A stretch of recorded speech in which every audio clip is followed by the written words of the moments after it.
for these people. Let us reflect on a simpler time, in mind and morality, reason and rhyme, for now with lucidity we can dissect what people preceding us chose to neglect. Drawing from stellar inductive capacity, I'll tell it all with unrivaled veracity, fittingly crafted into a narrative, hearkening back to when such was imperative. 'Twasn't so long ago, measured in years, when chief among first world denizens' fears was seeing themselves in a manner that showed an algorithm they couldn't decode. Don't be mistaken, they had the resources to harness their inner mechanical forces, but hoping to flourish without introspection, they chose a more fickle and boorish direction. Raw information flowed free to the masses, unmet by critical checks or impasses, out of the gates deployed into action, inciting impulse and mustering traction. Cursory knowledge, in medium portion, tends to elicit mistake and distortion, snaring the one naive like a child, wary of nuance and swiftly beguiled. Such was the threat to our fathers before us, fashioned like sponges, absorbent yet porous. Holes in their logic reversed or negated the cyber intelligence they had curated.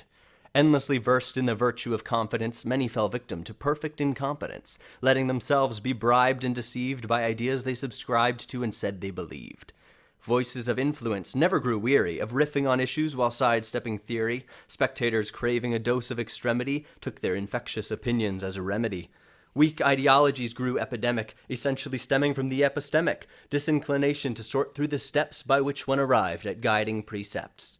In matters cerebral, they followed the heart, reduced rationale to a subconscious fart. Questions of motive never got answered, lest they exposed their dogmatic standard. Still, each assumed that his personal failing could not be a culprit in culture derailing, nourished and housed for meaningless work, but sure to announce that the boss is a jerk. Money is louder than words, they'd repeat, as if their society points were a feat, wearing their buttons and belts every day and getting the bills funneled straight from their pay. Saving the change to buy some frivolity, told by the chains, pay more for quality, sold on a feeling the customer savored of being the one for whom someone else labored. If a validation couldn't be bought, sometimes a basic indulgence of thought could meet the desire for love and approval, fending off threat of selective removal. Replication, the ultimate mission, was typically bound to countless conditions. Games were created to gauge one's merit, chasing the fabled unreachable carrot. Though their tenacity didn't prove much, most wanted sex that was real to the touch. Partners agreed to indefinite benefits, dropped the facade, and then at the end of it, if they were fortunate, they'd bear a spawn, amounting to more than themselves when they're gone, a malleable likeness who might consummate the ventures they plotted but couldn't instate. Cutting their loss on foregone independence, they inculcated their nearest descendants. Who could have known that the next wave of thinkers would fall for their own set of hooks, lines, and sinkers? Told they could be whatever they pleased, the young without hesitance answered, appeased. Parents, unable to hold their attention, permit their escape to another dimension. There they found heroes they better respected, who thanks to their powers were never dejected. Fed up with physics and old limitations, kids traded real for bold imitations. Soon they were labeled attention deficient, or overfixated and thus insufficient. Rightly, some felt they had been led astray when they found the world stage had no part they could play. Caught between false expectations and truth, a twist on convention beckoned the youth. Wry celebration of the surreal could serve as a protest and help them congeal. Icons, ironically birthed and revived, made certain that neo-absurdism thrived. Placed on a throne, the shrill and audacious paraded their luck and became more rapacious. Those trying not to be judges of taste were soon superseded by volume and haste, quelled in their quest for grit and integrity, felled by the whims of the witty celebrity.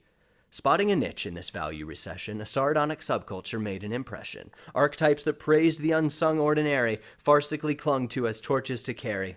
Pictures, gifs, and compiled lists, bits that implied they were all nihilists, canonized templates earning their deference, JPEG'd to walls of perpetual reverence. Concepts were captured, rendered immortal, and passed through a cross-generational portal, linking eras and set to transcend the mode of expression, a wavering trend. Expert in memes and shrouded emotion, the outsider circle was keen to this notion. Fighting the pressure to act and perform could bind those who bypass ubiquitous norms. Forging new channels for interrelating, they threw out traditional low-return dating, purged from their efforts the daily banalities under which lay the more furtive mentalities. Thus they confronted how painfully different most were from their neighbors, as if they were distant. Gods forbid if their humor didn't land. Was there any ground they could commonly stand? Everyone drained by random exchanges awaited a method that rightly arranges unions, professional, coital, and fleeting, by metrics and data proposing the meeting.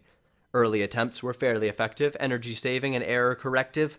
People could speak their preferable syntax, keeping the internal monologues intact. But the said data was oft ill-surmised, skewed by the fact that they self-analyzed, until they produced an empirical judge, not prone to bias, favor, or grudge. This was the dawn of a major transition, embracing their tech as a branch of cognition. What they had feared turned into a journey of self-revelation for which they'd been yearning. There was foreseeably kind of a schism right at the launch of this thing called Prism, wielding a novelty they called VR. Today we don't call it, it's just who we are. The subject is given a pattern of hues, exhibiting habits and how he may choose. You are what you see, the idiom goes, for each perceives only as Prism bestows. Brave engineers who invented the app painstakingly charted the mind like a map, ensuring its insights and image procured intuited more than the user inferred. Life and device were forever entwined as sensory software and eyewear aligned, plus automation of manual chores expanded horizons and opened new doors. Collaborating as Prism suggested, more was conveyed than with those once requested. Tethered no more to commutable borders, the workforce took projects by will, not by orders. Freedom at last, connecting efficiently, task allocating by need and proficiency, never declaring one type as supreme, we recognized each as more than he may seem. Partnership wasn't by doctrinal faction, but factors instead that would balance reaction. Through disagreement, we cut to the basis of creeds and conclusions while staying in stasis. Prism, adopted by broad psychographics, could not be subjected to sly social tactics. Therefore, it rendered the digital realm a state of the everyman sharing the helm.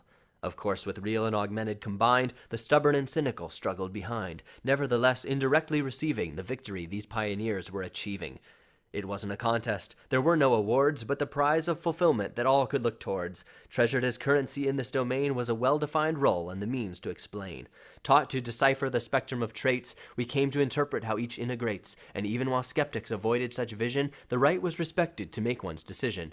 This was the seminal rule and foundation. Highlight and utilize true variation. Growing a system requires duality. Lose hyperreal, bring on hybrid reality.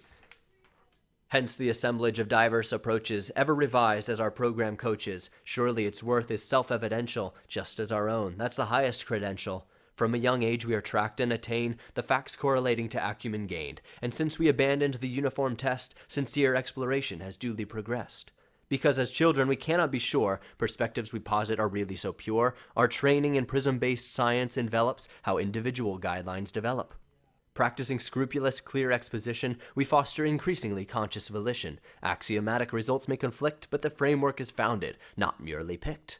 If you suspect your position is right, that perhaps in the past it would call for a fight, you find there are better demonstrative acts than peddling platitudes mimicking facts.